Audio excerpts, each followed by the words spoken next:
Boom, baby. 700 pounds of ballast. Nice. We were about to tow the lifeboat for the first time. I borrowed a family friend's 5,500. We got an 18 to 24,000 pound package. Somewhere around in there, according to Google. All right. Oh, smokes. She's rocking. Oh my gosh, it looks so crazy behind the truck.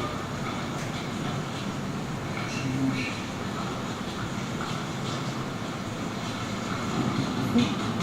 We got this, dude.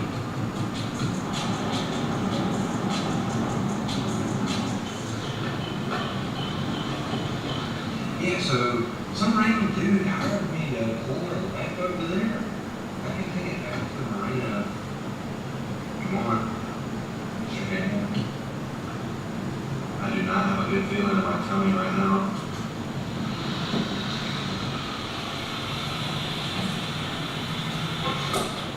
Wow. Today's big day. Lifeboat water test. Going to shoot the 64-person enclosed Facebook Marketplace lifeboat floats. A lot of words, a lot of feelings, a lot of emotions. A lot of people staring. I'm 50-50, man. Actually more like 60-40 that something can go terribly wrong, but she doesn't seem. When we re-trailer it, W. Fingers crossed. Oh, that's tight. Oh, gosh. Could be the dumbest thing I've ever done. This is ridiculous. Absolutely ridiculous. Nothing like throwing your friend's truck on a 45-degree angle with 20,000 pounds on the back of her. Right? Check the record. I'll just try that I'm nervous, man. I'm nervous.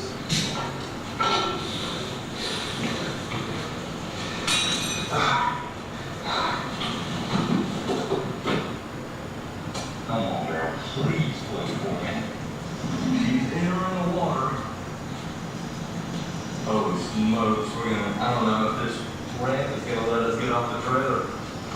It's gonna be mighty close. Woo!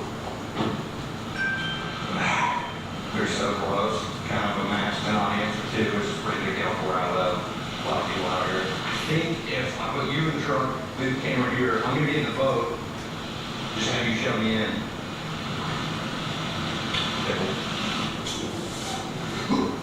Oh gosh. Alright. Alright, brother. Come on. Sounds fantastic. We should begin floating soon. I don't know how deep it has to sit in there. The back's floating. That's a good feeling. Oh, we're falling for all these people.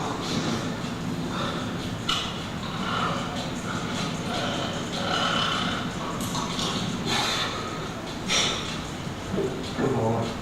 The door's going off. Oh.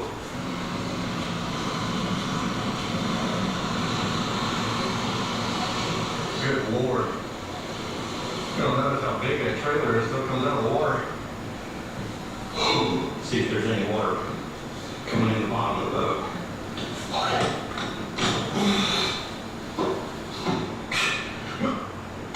I don't hear any water coming in, which is a fantastic feeling. One thing I didn't think about is my camera guy is now on the bank, and I'm in a lifeboat, and I forgot how to crank it. So.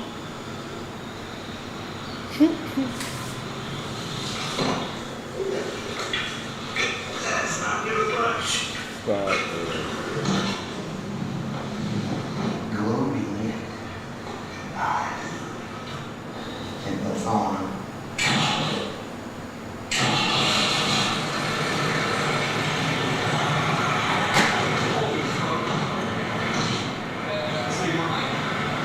Smell a little bit of diesel, not gonna lie.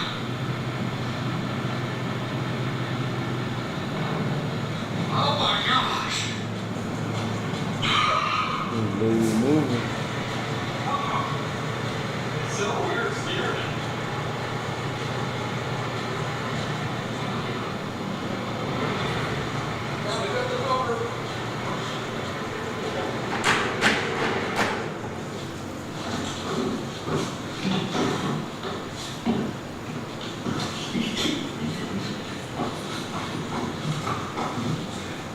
We're about to hit. Stop it.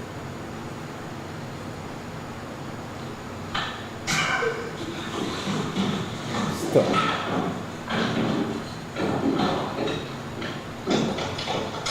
I found it the line. Oh, Lord. I don't know why I had so many doubts, dude. James, you're a great guy. The best Facebook Marketplace experience I've ever had. We're floating, cranked the first try, and I don't hear any water. I do smell some diesel, but I think that's normal.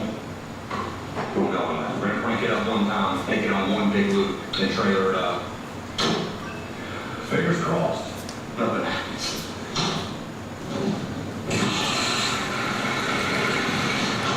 That's all. James said it. Said I'm not a liar. Didn't need my money, but I said it. What a lie.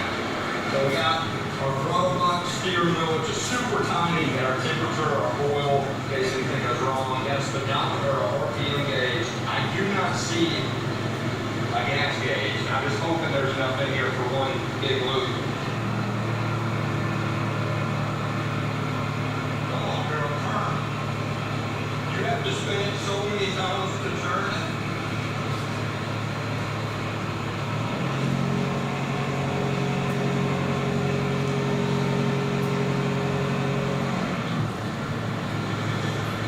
Pretty far.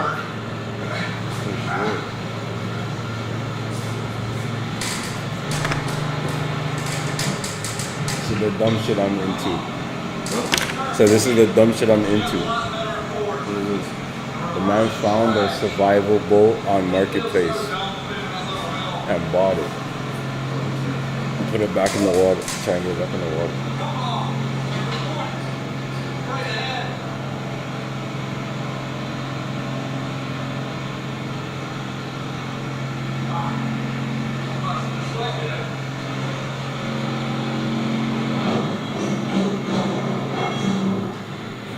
Bumper crowd. Paul fell. We're fine. I thought we were hitting something for a minute. We're gonna open her up. We're the only boat on the lake, and I don't see any water in the bottom of the boat, which is really nice. I'm shocked. Brace yourself. Is it in here? Whoa, first.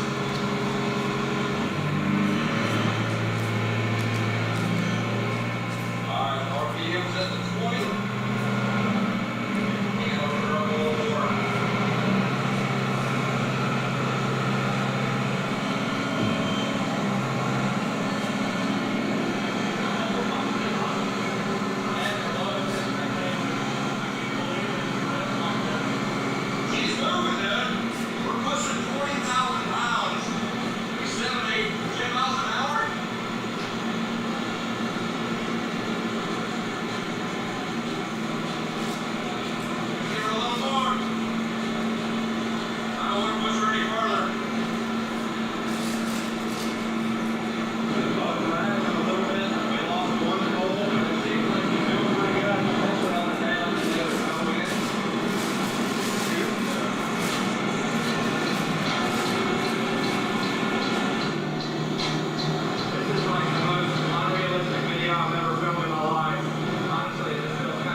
We live.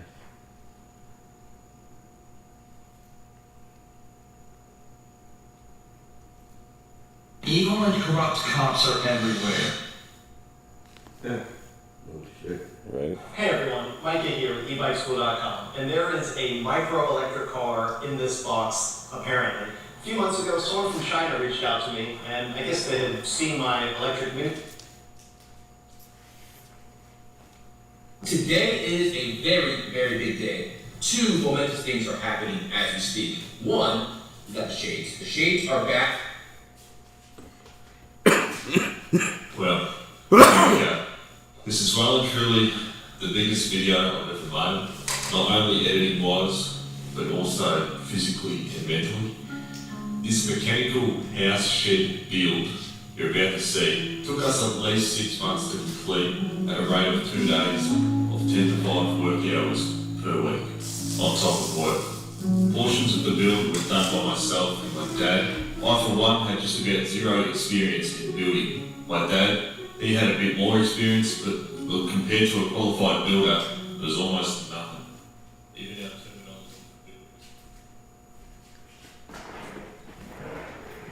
for building. This is going to be really exciting. I've gathered together every generation of BMW M5, E28, E34, E39, E60, F10 and F90. And we're here on a drag strip, so I'm going to race them over the standing quarter mile because I'm Matt Watson and you're watching Carlisle.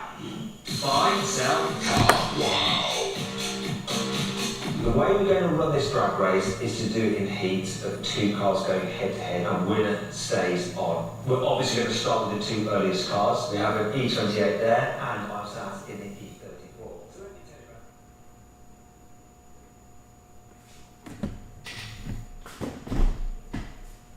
you about This is the most expensive African car ever made. In fact, Africa is home to a bunch of car companies, and today we're ranking the most expensive sold by these manufacturers. Starting with the bottom of the list, the Wallace Car Iris. This boxy SUV from Tunisia. It's like a little bit of a Rivian R1S that had a baby with a Hot Wheels.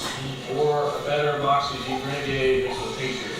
Yes, very cheap. Looks like a toy, and your only option for this machine is a 3-cylinder, 1.2-liter engine that pumps out a whole bunch of 82 horsepower. It's got 5-speed manual. 82 horsepower. It's got 5-speed manual. Test. Well, here we go. This is well and truly the biggest video I've ever made, not only editing wise, but also physically and mentally. This mechanical house shed build you're about to see took us at least 6 months to complete. Yo. I just want to test this out. No. Like, I just want to test it out and put up the volume. I just want to test it out, like, to see how it picks up your voice and my voice. And then, you know what I'm saying? Mm-hmm.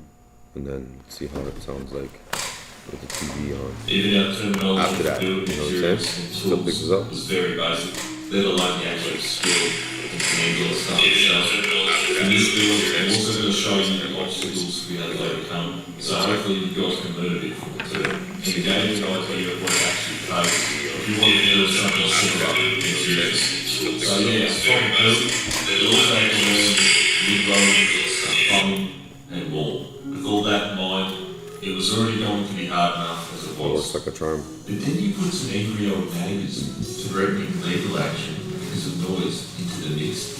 And if you're a really, really good, stress-free, 6-month man, so yeah, grab some popcorn, shave one, sit back, get comfy, and watch how it all unfolds.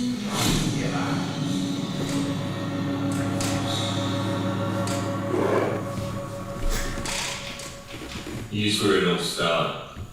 This is my house that made my bank home. I bought this house pretty well for the sole purpose of the front double garage that leads to the back here with this slab. Because since I own a fair few cars, I needed all the space I could get. So first things first, I'm a bit of a fucking nerd, so I got on Cinema 4D and started modelling what my vision of this shed could look like.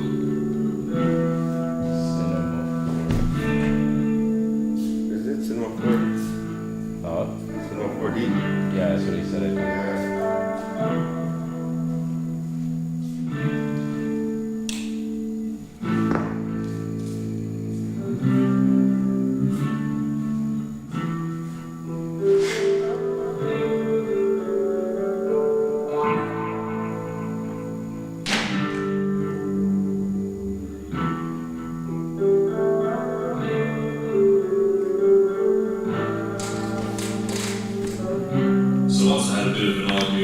wanted. I spoke to a shed builder, got a shed design made up, and a kit sent out to me.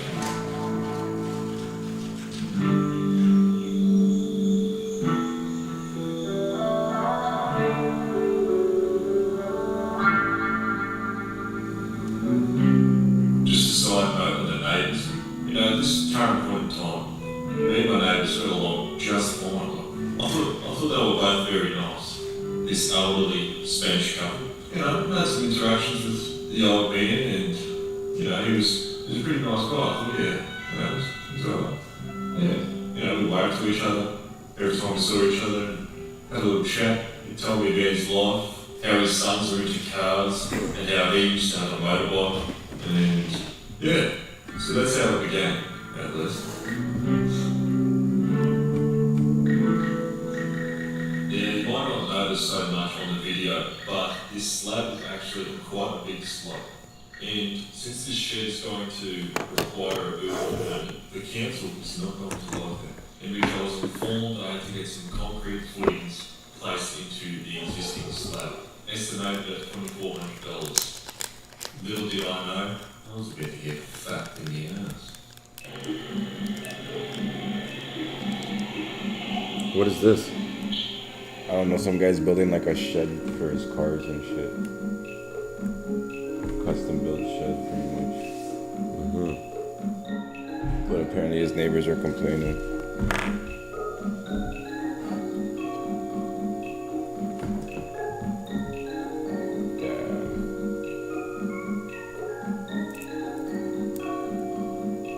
All that work.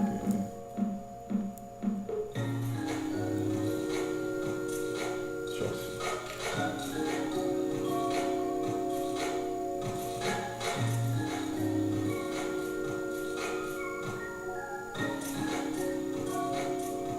Apparently I needed 3 metre deep concrete footings to reach natural ground level. This is solely to pass the building permit. It's not like it would actually affect the building's structural integrity, having smaller footings.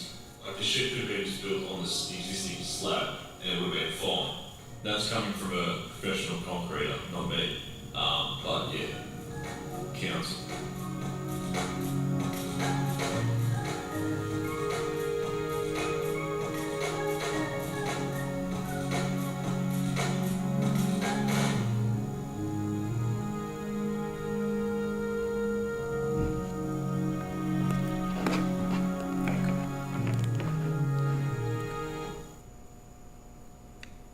And measured it up, and unfortunately the posts weren't cut to the right measurement.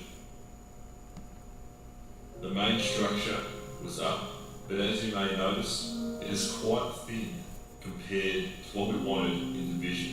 We want to be able to fit as many cars as possible, and a hoist. As you can see here, there's quite a lot of wasted space. Measurements. So now's the time where me and my old man do our part. The goal is to extend this shed into the house, making the area fully enclosed 6-car garage. Trust me, this So was they just paid somebody to do that, and then they're gonna. Exactly. Why didn't you just And do it that's from why the he start? said he got fucked. Gonna have a look nice. Why didn't you just do it from the start? Do what? Attach it to the house? Yeah. I don't know, man. He said apparently they said that he needed a permit, and that permit said he needed that, whatever he Well, I paid worked it on for them to do. extending the roller door to match the concrete slope. Dad was working on the framework for the roof to extend to the house, in which we got a couple of purlins that will be put together. I think that bolt in the bottom bin. This one will bolt to the wall. Yeah. And the other one, we've got some skirts. Cut holes through the tiles. What we can do is that line straight there is that line there. Right. Now we've got that baseline there. We're going to take, we run from the top of there to that baseline. That measurement there. All this part.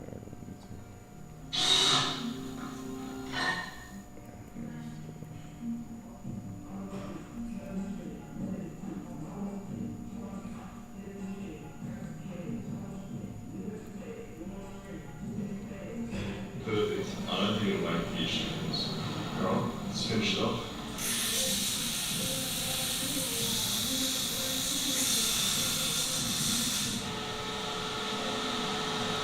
I've noticed. Pretty shitty weld. Yeah. Sure. For real. Has walked over. That's crazy. Yeah, look, as you can see, this fucking hot still. Yeah. The angle was fine. It's this piece. So maybe I'll just hammer the cunt back straight.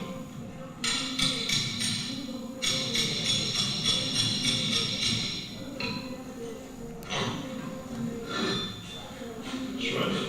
Let's see if it's gonna work. Mark is there, so right there. Let's go down. Some double slide tape. Alright. That does not look strong. This guy's putting it on that. Oh, brother.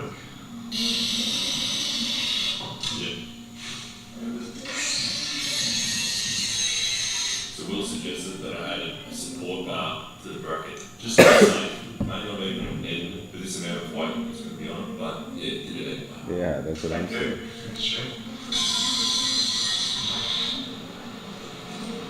There you go.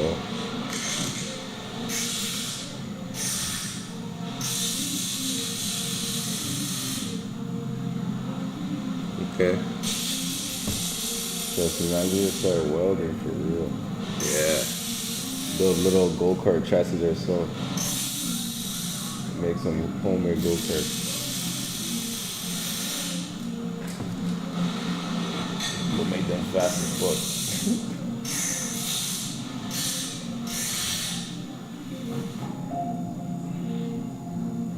Saying you turn to a pro or not? Yeah. I mean, it's okay. Much better. It looks better for sure. Right, so just did this one. All these welds are absolute pains. So the good thing about this is it's gonna work. You know, like I've got these absolutely ugly caterpillar looking fucking things on there. End of the day, it's gonna work, so I'm not really stressing. It looks like a bumhole. I'll paint these up to cover up my dog shit, and yeah, that should do the job.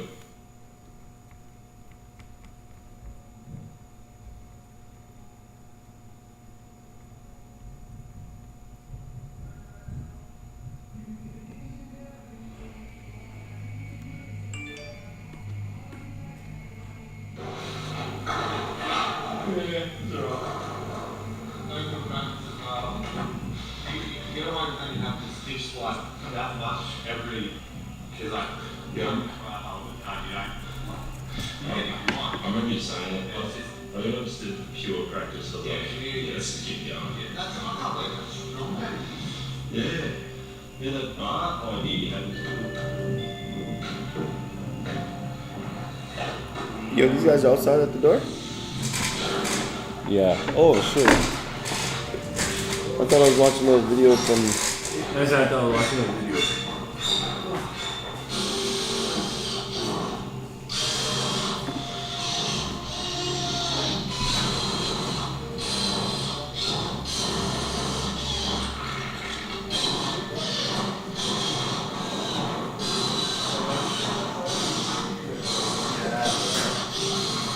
What's going on, bro? Good, bro. Yo, I'm just doing a live stream right now, so it's live right now. Just doing some tests on some audio and shit.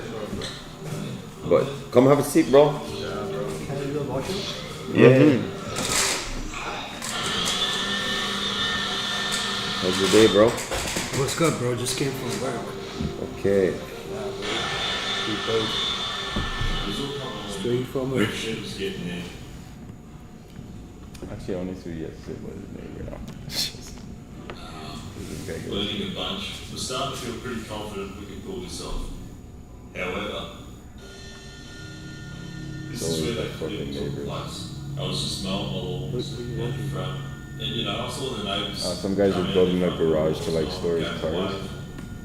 But they didn't wave back. He was basically saying how his neighbor was complaining and shit. So I just wanted to see his beef with his neighbor. Anyways, they both came walking by me, and I turned off the lawnmower to have a friendly chat as usual with them. The old lady didn't acknowledge me whatsoever, just kept going straight. And the old man said, "We have to talk, but not now." I quoted. That's how he's moving? That's alright. In the moment, I was actually quite confused. As you can see, I was like staring at him. Nah, I'm good, bro. Respect, though. Yeah. No. The last interaction I had with him was when he was Nah, staring at not us really, bro. about the noise.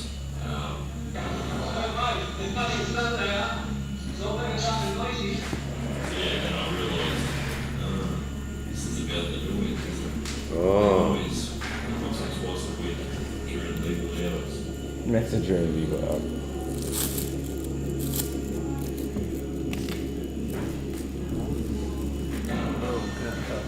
So I was expecting him to come to the front door and talk to me. But he never came. There must be a star on there or something. It was an hour and a half later, and I went to go knock at his door and see who he wants to talk to.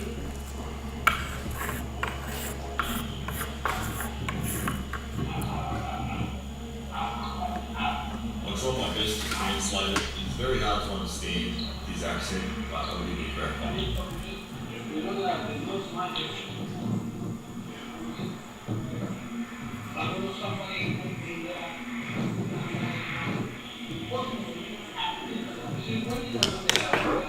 He doesn't want somebody welding.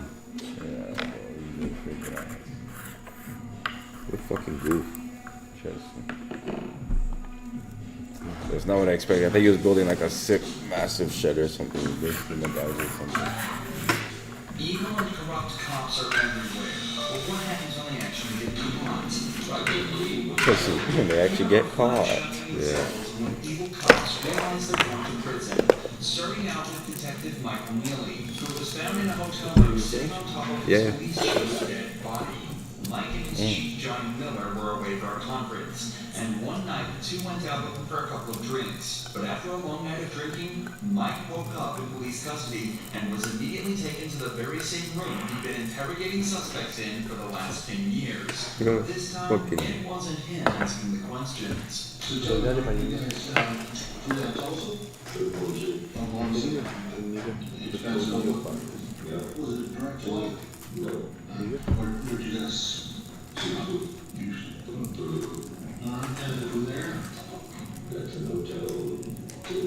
Mike is keeping all his answers short, which is a good idea in this situation. But it's up for debate whether it's because he knows it's the best move or just because he's still extremely hungover. Any problems everything going on crowds, any drinks there?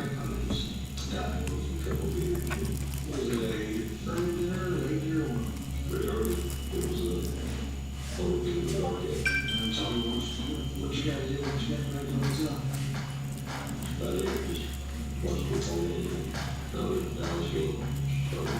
Mike said the night consisted of a football game and a couple beers, but in reality, things went much further than that. Tests revealed that both men's blood alcohol levels were around or above 0.3. To put that in perspective, a level of 0.4 is widely considered to be a fatal dose, and 0.3 will likely result in alcohol poisoning, a condition that can lead to death and loss of consciousness. Either way, both men will have been completely out of control of their own emotions and actions, likely leading to the horrifying events that occurred that night. Damn. Remember hotel staff or hotel blue coming in? And you guys keep them down? So when is the last time you remember as far as that evening until the football game? I know you're asking me questions, but can I ask you a question? Absolutely. Okay, homicide, who is that? That's it. Yeah. Yes. I guess I probably don't have anything else to say then. Yeah, nothing to say to you. Mike was initially told he was brought in for a homicide investigation, but only now told that it's his police chief Miller who died. Remember, Mike was so drunk last night that he almost certainly doesn't remember a thing. So knowing how bad his current position is, he decides to invoke his right to silence, telling the cops that he's got nothing else to say. But these are trained detectives, and they're about to put all their years of experience to work. Michael, you get charged with second-degree murder. Okay. I had no idea what I was being charged with. Yeah, you get charged with second-degree murder. Because you go to the Skinny County Jail with no bond. And we've already notified your wife that, and, The victim knows it. yes, sir. You have any questions for us? Yeah, I've got 1,000 of them, but I mean, it really doesn't make it. Well, sure it is. I mean, if you want to talk, we'll sit here and listen to you talk. I mean, we'd love to know what the heck happened. I mean, that's up to you. I mean, we'll answer your questions, in return, so. I would love to know what happened to Well, I mean, do you want to continue to talk to us? If you do, then, I mean, we'll tell you what happened. I mean, I would love, I would like to know what happened, because I'm telling you, I don't have any memory of any of this shit, and I'm shocked. You want to continue talking to us? Yeah, I mean, I'll continue to talk. I'd like to know what happened. The detectives used two techniques here to persuade Mike into staying with them. First, they're reminded of the You guys all position he's smoke in, this with Bravo? almost threatening him with the punishments he's immediately facing. Then they ask if he has any questions for them. Obviously, given that they know Mike has no recollection of the previous accident, he'll be scrambling to figure out what happened and if there's any way out of it for him. Imagine you woke up in a jail cell being told you're going to prison for killing your boss while blackout drunk. You do everything you could to piece together that night's events. Mike is now starting to realize that's his only option. Watch how his demeanor changes as he starts to almost join in his own investigation. I'm trying to get you to figure out what's the last thing you remember. And the last thing you remember was watching football. Do you remember drinking? Yeah. Good. You drinking vodka? Yeah, I would mention vodka. Yeah. So, well, the first call came a little bit after 6, I believe, from the guys that were next to you. Didn't say you guys were arguing, just being loud, just laughing, yelling. Go feel better? So the next Yeah, he's feeling better still. 9 minutes till 10. This time we came in. I was like, yo, bro, like I have brief cut time out to be here and cover. I was like, you might as well just get some extra rest. So you know. So what next? Between the bed. You were sitting on his chest. Fuck if I can leave right now, I'd leave right now. Go back to the baby real quick, for a couple hours. Second, noise complaint. Could hear a male saying, Mike, stop, Mike, stop. And then it just went quiet. 40 right now. Got somebody coming by at like 1 o'clock to do an airport delivery. So you're trying to go and come back with it? It's 10 o'clock. He iterates that he's got absolutely no memory of this and had no animosity towards Miller at any point. However, he also doesn't show remorse at any point. He just sits there confused and quite obviously only concerned for himself. Good, bro. Yeah, bro. Just, just trying to. Yeah, we're teaching her. Just trying to figure like some time out right now, to just be at home. But these are the days, right? These are the most important days. Yeah.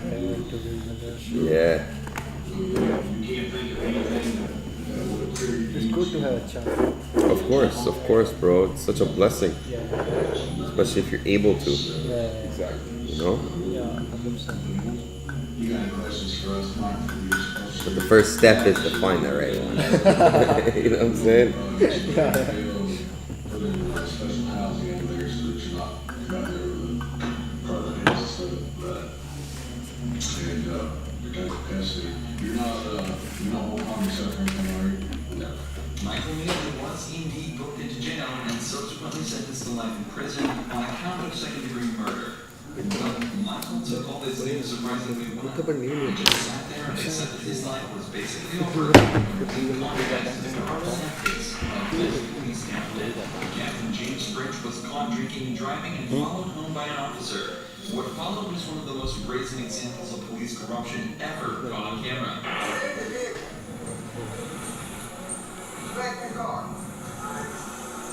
Drunk? Huh? Or what?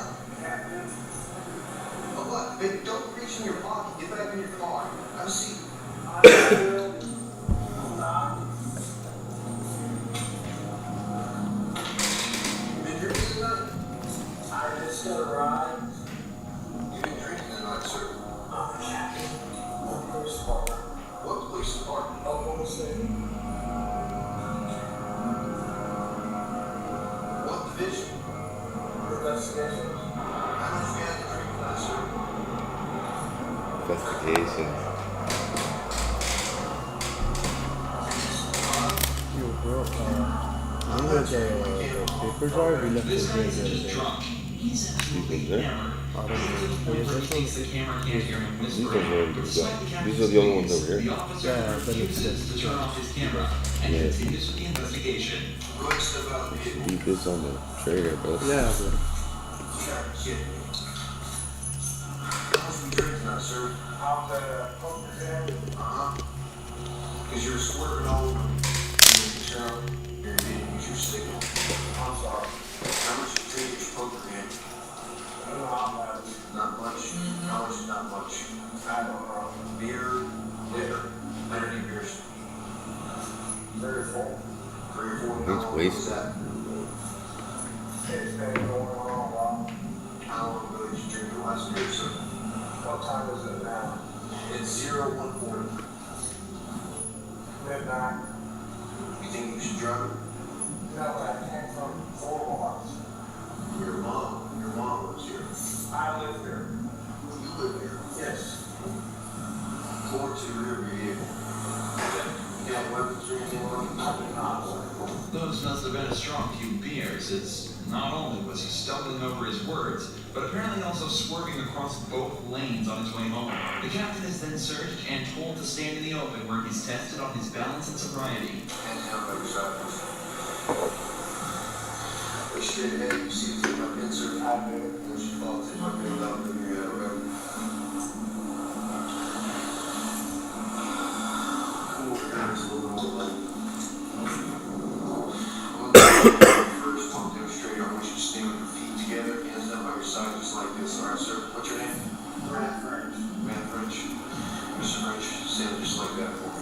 When I tell you to get, okay, I'm just going to demonstrate for you first. I want you to pick a foot of your choosing. It doesn't matter if it's your left or your right foot. I swear. And I want you to lift it approximately 6 inches off the ground. And while you look at your toe, I want you to count by 1,000s, 1001, 1002, 1003, 1004, 1005, so on and so forth until I tell you to stop. At any point in time, you lose your balance, your foot touches the ground.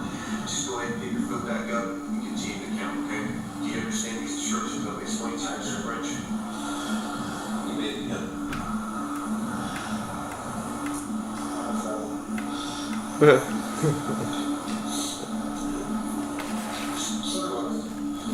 I'm not so. I know you're aware of providing impulse, you know it's not something that's not good. I like talking to you. I need Go. this.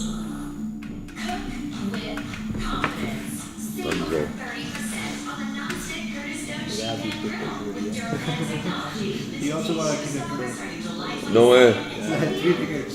For what? Like there was a no entry sign. Like there was a no entry sign over there. Yeah. Like but there was a policeman standing in the car over there. We took a U over there, and he also went to another street. We saw he gone. He went the other way and he just went. Yeah, We're and- like, fuck it, let's just take it.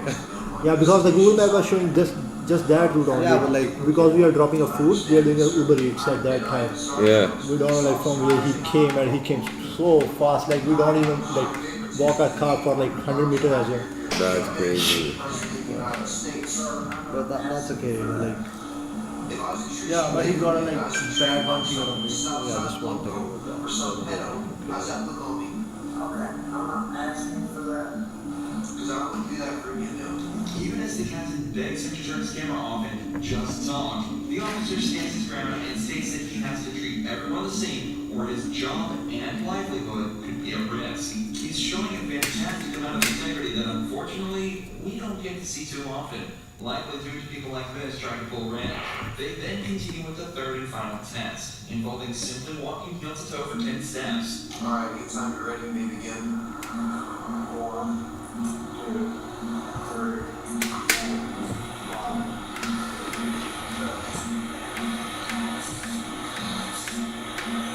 fucked. He's fucked.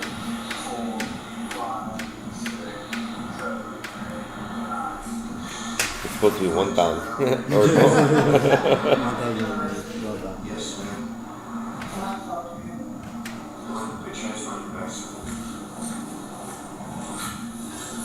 Damn.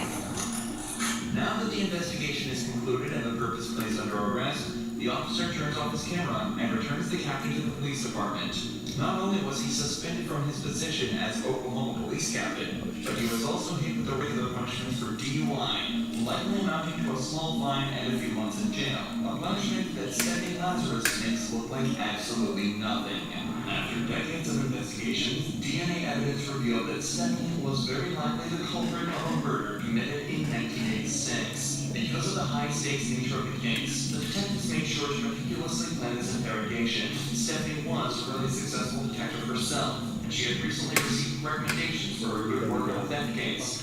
So the detectives used this and brought her in under the guise that they needed help with the case. I want to talk about this one because I don't know if people are listening to it. An interrogation room is a strange place for such a conversation to take place, so to put her mind at ease, detectives told her this was the place they'd least be likely to be overheard. As the case details were strictly confidential, Shelley Rasmussen's body had been found at her home after being shot 3 times. At the time, police suspected the murder was a result of a burglary gone wrong. But the case went cold when they couldn't identify the suspect. However, 23 years later, when revisiting the case, years later, bro. Imagine that. towards Stephanie, a girl who had been trapped in a love triangle with Sherry and her husband, John Rupp. So the detectives decided to bring up John's name to see how she'd react.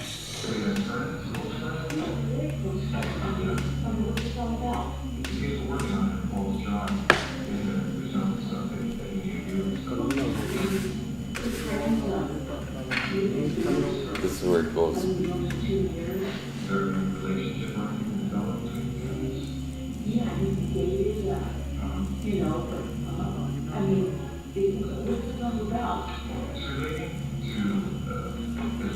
Both the detectives and Stephanie have tried to seem as friendly and relaxed as possible around each other, but Stephanie is obviously starting to get very anxious at this point.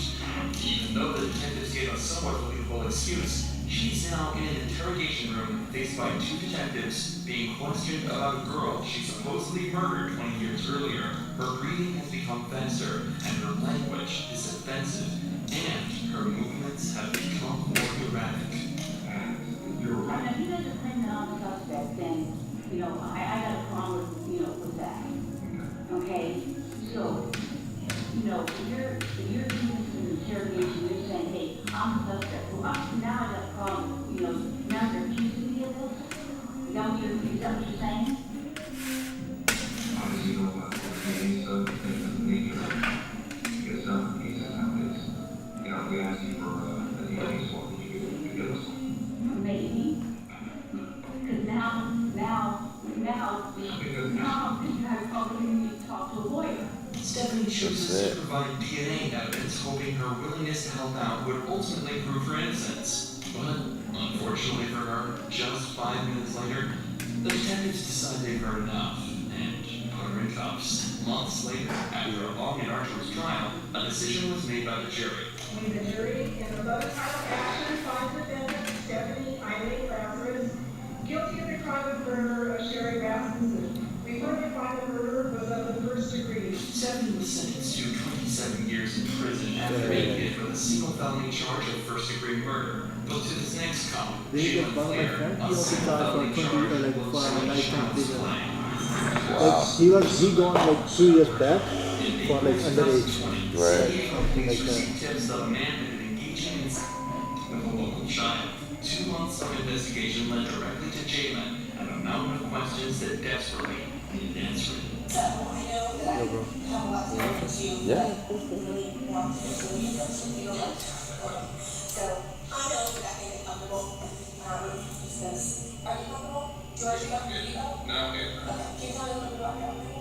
Yeah, so, how do you last this is about?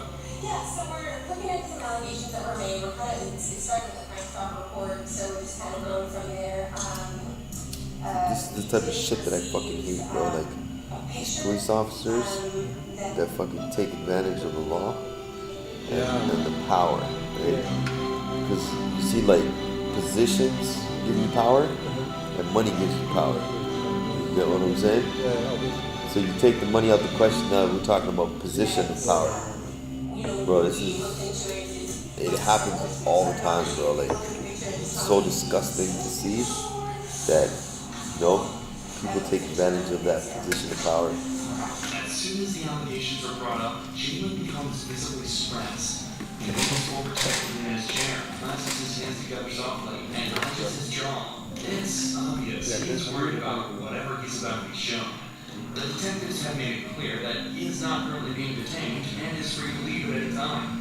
However, she is making a noticeable effort to make him feel relaxed, using a bubbly and friendly persona to put him at ease. So this picture right here. Yeah, that's definitely the gross one. Okay, so this picture right here, how old were you when you took it? 20. 20? Okay, cool. That makes sense. So as far as like the picture, so this photo came up in connection with some allegations about you communicating with the other female on Snapchat. Okay. Can I ask this something that might should have words on? Jalen is starting to see more and more stressed. He begins to sway in his chair more and becomes more closed off with his answers. But the pressure he's feeling now is nothing compared to what the detective is about to lay on him. So, you know, this, like I said, this photo was sent to this person, so they were in possession of it, and we can't find any connection or reason why this photo would end up with this particular person if it wasn't shared by someone you may know or yourself. Yeah, no, I think that so I know I should share it. So, Well, along with the photo came some additional information about your personal life. And based on some of the information you shared with me today, it seems to add up. The account that shared the photo and the information was called J178211, a seemingly random selection of numbers, until you realized that 17 was his college baseball jersey number, 82 was his high school jersey number, and 2011 was the year he graduated in. If this account was operated by a so-called enemy of Jay, they sure done their research. Jay, I'll be very honest, I want other visions. yeah, no, I've never even heard of that account. Okay. Have you ever shared any images of your with anyone? Yeah. And how many times did you say you did? A lot. Did you ever share any videos of you having with Can you picture this guy taking a picture of his dick? Sending it. He just admitted to it. He said it many times. Jalen then rightly decides that he's already answered enough of the detective's questions and asks him for a lawyer. However, unfortunately for him, You know, he's so respect search warrant. I'm good, respect. I'm gonna put some grab on mine. Sorry? I'm gonna roll up one more grab on it. Yeah, this one's What city you from?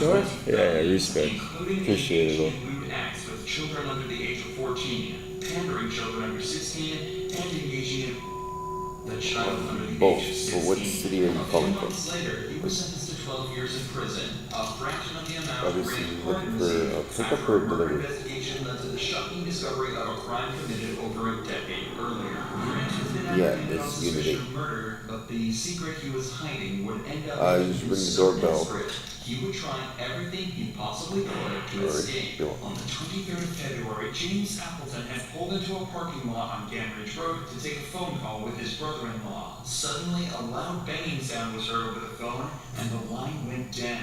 A passerby had spotted a white Chevrolet Malibu parked behind James's car that immediately sped away after the loud noise. When the passerby went to check on James, he was lying dead at the wheel with a gunshot wound to the head.